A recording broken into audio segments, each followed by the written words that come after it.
오늘 말씀은 요한 1서 2장 1절로부터 14절까지 말씀입니다. 우리 함께 읽겠습니다. 나의 자녀들아, 내가 이것을 너희에게 쓰면 너희로 죄를 범치 않게 하려 함이라. 만일 누가 죄를 범하면 아버지 앞에서 우리에게 대언자가 있으니 곧 의로우신 예수 그리스도시라. 저는 우리 죄를 위한 화목제물이니 우리만 위할 뿐 아니요 온 세상의 죄를 위하심이라. 우리가 그의 계명을 지키면 이로써 우리가 저를 아는 줄로 알 것이요 저를 아노라 하고 그의 계명을 지키지 아니하는 자는 거짓말하는 자요 진리가 그 속에 있지 아니하되 누구든지 그의 말씀을 지키는 자는 하나님의 사랑이 참으로 그 속에서 온전케 되었나니 이로써 우리가 저 안에 있는 줄을 아노라. 저 안에 거한다 하는 자는 그의 행하시는 대로 자기도 행할지니라. 사랑하는 자들아, 내가 새 계명을 너희에게 쓰는 것이 아니라 너희가 처음부터 가진 옛 계명이니 이 옛 계명은 너희의 들은 바 말씀이거니와 다시 내가 너희에게 새 계명을 쓰노니 저에게와 너희에게도 참된 것이라. 이는 어둠이 지나가고 참 빛이 벌써 비춤이니라. 빛 가운데 있다 하며 그 형제를 미워하는 자는 지금까지 어두운 가운데 있는 자요 그의 형제를 사랑하는 자는 빛 가운데 거하여 자기 속에 거리낌이 없으나 그의 형제를 미워하는 자는 어두운 가운데 있고 또 어두운 가운데 행하며 갈 곳을 알지 못하나니 이는 어두움이 그의 눈을 멀게 하였습니다. 자녀들아, 내가 너희에게 쓰는 것은 너희 죄가 그의 이름으로 말미암아 사함을 얻음이요 아비들아, 내가 너희에게 쓰는 것은 너희가 태초부터 계신 이를 알미요 청년들아, 내가 너희에게 쓰는 것은 너희가 악한 자를 이기었음이니라. 아이들아, 내가 너희에게 쓴 것은 너희가 아버지를 알았으며 아비들아, 내가 너희에게 쓴 것은 너희가 태초부터 계신 이를 알았으며 청년들아, 내가 너희에게 쓴 것은 너희가 강하고 하나님의 말씀이 너희 속에 거하시고 너희가 흉악한 자를 이기었음이라. 아멘. 네, 우리 계속해서 우리 요한 서신서를 우리가 함께 말씀을 통해서 나누고 있습니다. 요한 서신서를 보면 요한의 아주 그냥 특징이 그대로 이렇게 드러나고 있죠. 우리가 잘 아는 대로 요한은 제자 중에서 그 뭐라 그럴까요? 그러니까 순교하지 않은 유일한 그 제자로 우리가 알고 있죠. 야고보와 아들 세베대의 아들 야고보와 그 요한이 있잖아요. 그러니까 요한과 야고보 형제였는데 형제 야고보는 제일 먼저 순교한 사람이에요. 12제자 중에서 제일 먼저 순교했고, 그러나 요한은 마지막까지 살아남아서 있었죠. 그 말씀드린 적이 있는데 요한이 이제 반모섬으로 유배를 가가지고 이제 요한이 항상 그 반모섬에 있었다라고 이렇게 생각하고 있는데 요한이 사역했던 곳은 어딜까요? 네, 그렇죠. 에베소예요, 에베소. 에베소에 요한의 무덤이 있다고 합니다. 왜 이렇게 말씀드리죠? 가보지 못했으니까. 있다고 합니다. 그래서 가장 오랜 기간 동안 에베소에 있었겠죠. 그러니까 뭐 바울도 지나가고 디모데도 지나갔지만 마지막까지 에베소에서 사역한 사람은 마지막은 아니죠. 그러니까 제일 길게 그 다음에 사역한 사람은 바로 요한이다라고 이렇게 말씀하고 있는 거죠. 그 요한이 이제 그 사역하면서 이제 그 어떤 면으로 이야기하면 편지를 보내고 있는 이 편지들이 결국은 우리에게 있어서 가장 귀중한 복음의 핵심들을 우리에게 알려주시고 계시다라고 하는 것을 우리에게 말씀해 주시는 거죠. 그래서 보니까 이제 우리가 이제 그 회개에 대해서 어제 우리가 말씀을 나누지 않았습니까? 근데 오늘 이제 그것에 이어서 또 말씀을 해주시는데 나의 자녀들아 내가 이것을 너희에게 쓰면 너희로 죄를 범치 않게 하려 함이다 라고 이렇게 말씀하고 있죠. 정말 우리가 성령님께 민감해서 언제나 죄에 대해서 민감해서 죄를 짓지 않는 것 중요하다라고 이렇게 말씀하고 있죠. 그렇지만 복음은 죄를 짓지 않으려고 하는 것에 있지 않아요. 죄를 짓지 않으려고 하는 것은 율법이에요. 근데 죄를 짓지 않는다라고 하는 것은 무엇이냐? 그 모든 죄를 가지고 하나님께 나와서 그 죄가 없는 것을 말하는 거예요. 그래서 그 죄가 없기를 원한다라고 이렇게 말씀하고 있죠. 그래서 만일 누가 죄를 범하면 아버지 앞에 우리에게 대언자가 있으니 곧 의로우신 예수 그리스도시다라고 이렇게 말씀하고 있습니다. 그러니까 예수 그리스도가 어떤 일을 하신다고요? 대언자시다라고 이렇게 말씀하시는 거죠. 대언자, 대언자. 대신해서 말씀해 주시는 분. 이게 뭐죠? 요새 말로 하면은 변호사죠, 변호사. 그래서 이 말씀의 원어가 뭐냐면 파라클레토스예요. 파라클레토스. 근데 사실 그 요한복음에서는 보혜사라고 번역이 되고 요한 1서에서는 대언자라고 번역이 되었지만 이 단어는 다 같은 단어가 쓰인 거죠. 파라클레토스라고 하는. 우리 예일중앙교회 성도님들은 파라클레토스 그러면 보혜사 금방금방 다 잘 아시지 않습니까? 그래서 요한복음에 보면 보혜사를 이야기할 때 뭐라고 얘기하죠? 또 다른 보혜사라고 이렇게 말씀하고 있지 않습니까? 그러면 1보혜사가 있고 2보혜사가 있는 거 아니에요? 1보혜사, 원래 보혜사가 있고 또 다른 보혜사가 있는 거잖아요. 그러면 그 1보혜사는 누구신가? 바로 예수님이세요. 예수님이세요. 그리고 또 다른 보혜사가 바로 성령님이십니다. 근데 왜 예수님을 보혜사라고 얘기하고 성령님을 보혜사라고 얘기했는가? 라고 하는 것. 그러니까 같은 단어니까 같은 말로 우리가 해석해 보자면.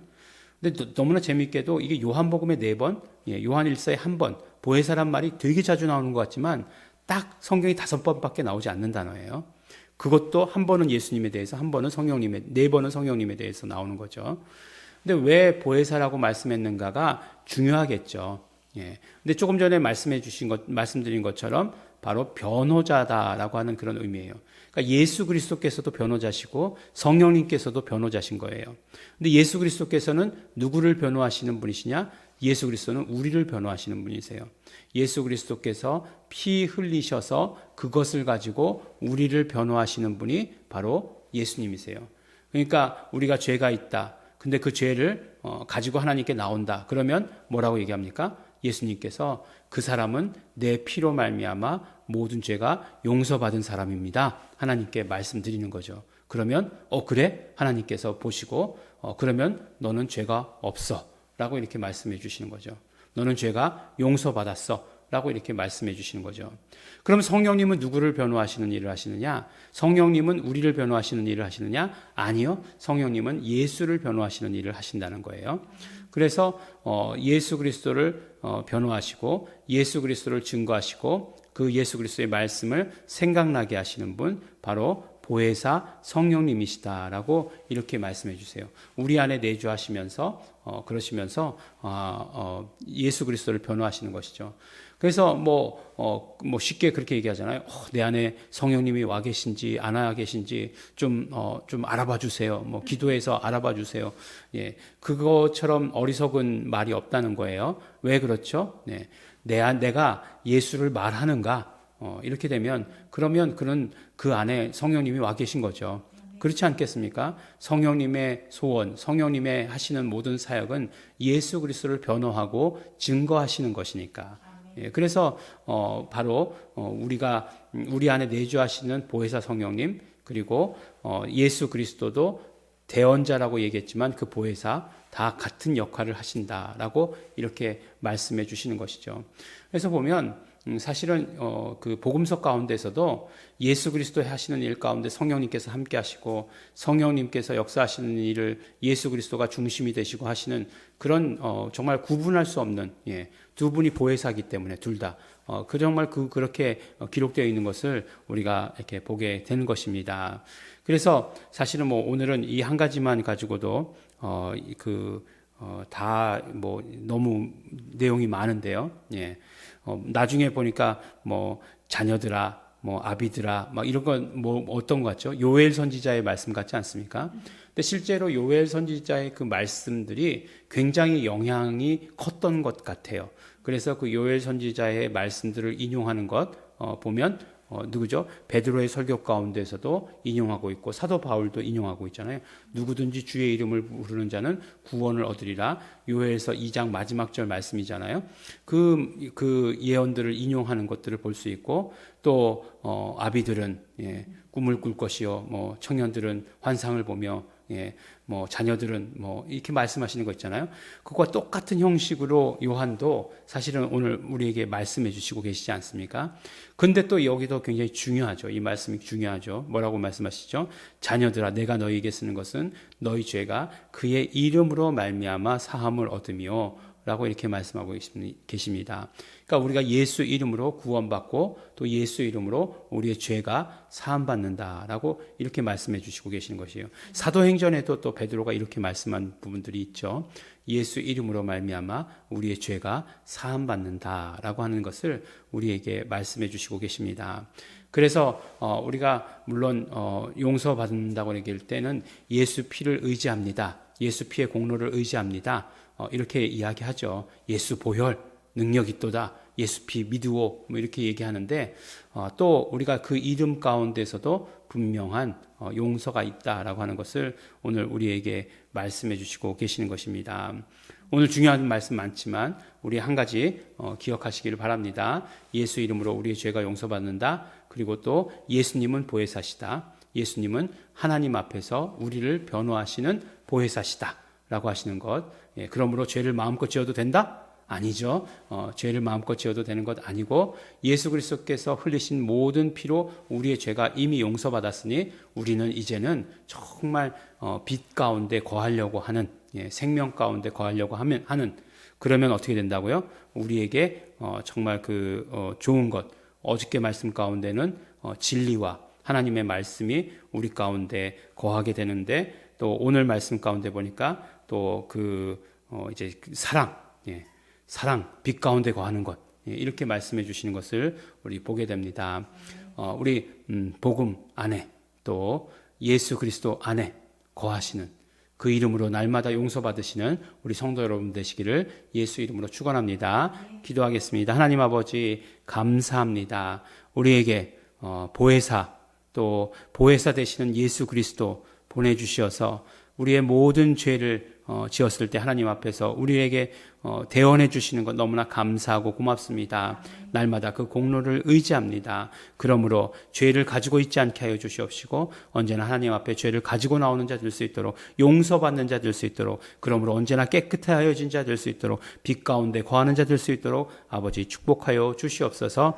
날마다 예수 이름 부를 때마다 또 아버지 그 이름으로 말미암아 용서받는 것도 마음껏 경험할 수 있도록 축복하여 주시옵소서. 감사드립니다. 예수님 이름으로 기도드렸습니다.